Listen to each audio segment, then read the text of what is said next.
बच्चों, क्या आप जानते हैं कि जब हम कुछ बोलते या पढ़ते हैं तो बीच में कुछ समय के लिए रुकते हैं। लिखते समय भी इस थोड़े समय के ठहराव को दर्शाने के लिए विराम चिन्हों का प्रयोग किया जाता है। अगर हम विराम का उचित प्रयोग न करें तो अर्थ में परिवर्तन हो सकता है।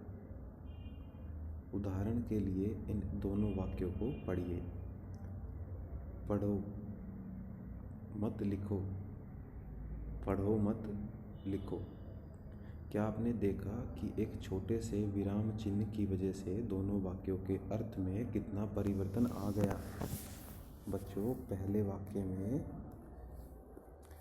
बोला गया है पढ़ो, लिखना मत।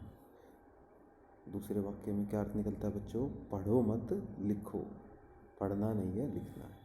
तो अर्थ बदल गया ना बच्चों।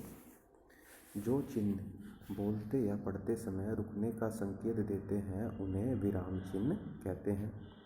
आइए सीखते हैं कि लिखते समय इन चिन्हों को किस प्रकार दर्शाया जाता है। कुछ विराम चिन्ह इस प्रकार हैं। पूर्ण विराम चिन्ह। पूर्ण विराम चिन्ह को कैसे लिखते हैं बच्चों? ये ऐसे डंडा लगा देते हैं। प्रश्न चिन्ह, ये प्रश्न चिन्ह बनाते हैं। अल्प विराम चिन्ह, ये जिसको इंग्लिश में कॉमा भी बोलते हैं। और विस्मयादि बोधक चिन्ह का सिंबल क्या है बच्चों? ये चिन्ह है। सभी समझ गए बच्चों?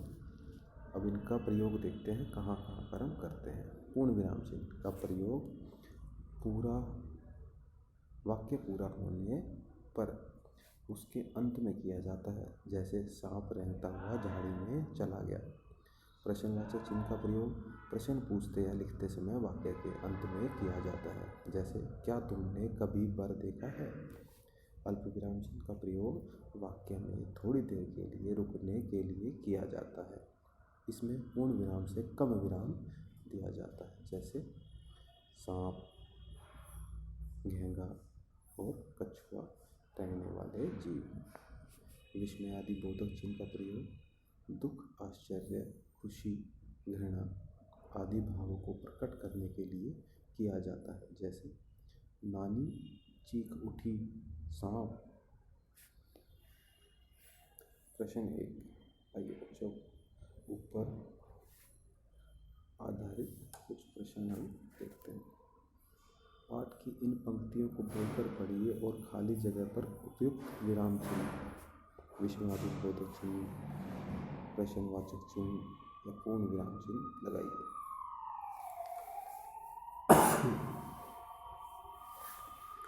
मैंने कहा नानी देखो, मैंने सांप पकड़ा है।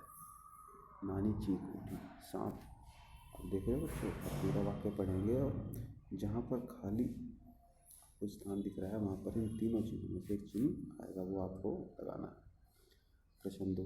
पाठ में हमने देखा कि बच्चे को सांप के काटने पर डॉक्टर या वैद्य के पास नहीं अपितु झाड़ फूकने वाले आदमी के पास ले जाया गया था। आपको क्या लगता है, हमें बीमार होने या चोट लगने पर कहाँ जाना चाहिए? सोच समझ कर जवाब देना बच्चों। प्रश्न 3। किसी भी रेंगने वाले जीव का एक मुखौटा या मास्क बनाइए और उसे पहनकर घर के सदस्यों को दिखाइए। मुख्य बात बच्चों, प्रश्न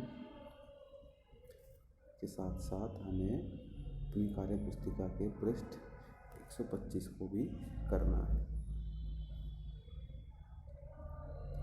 बच्चों, आवश्यक सूचना, कोविड-19 के दौरान हाथों को साबुन या पानी से अच्छे तरीके से धोएं। धन्यवाद।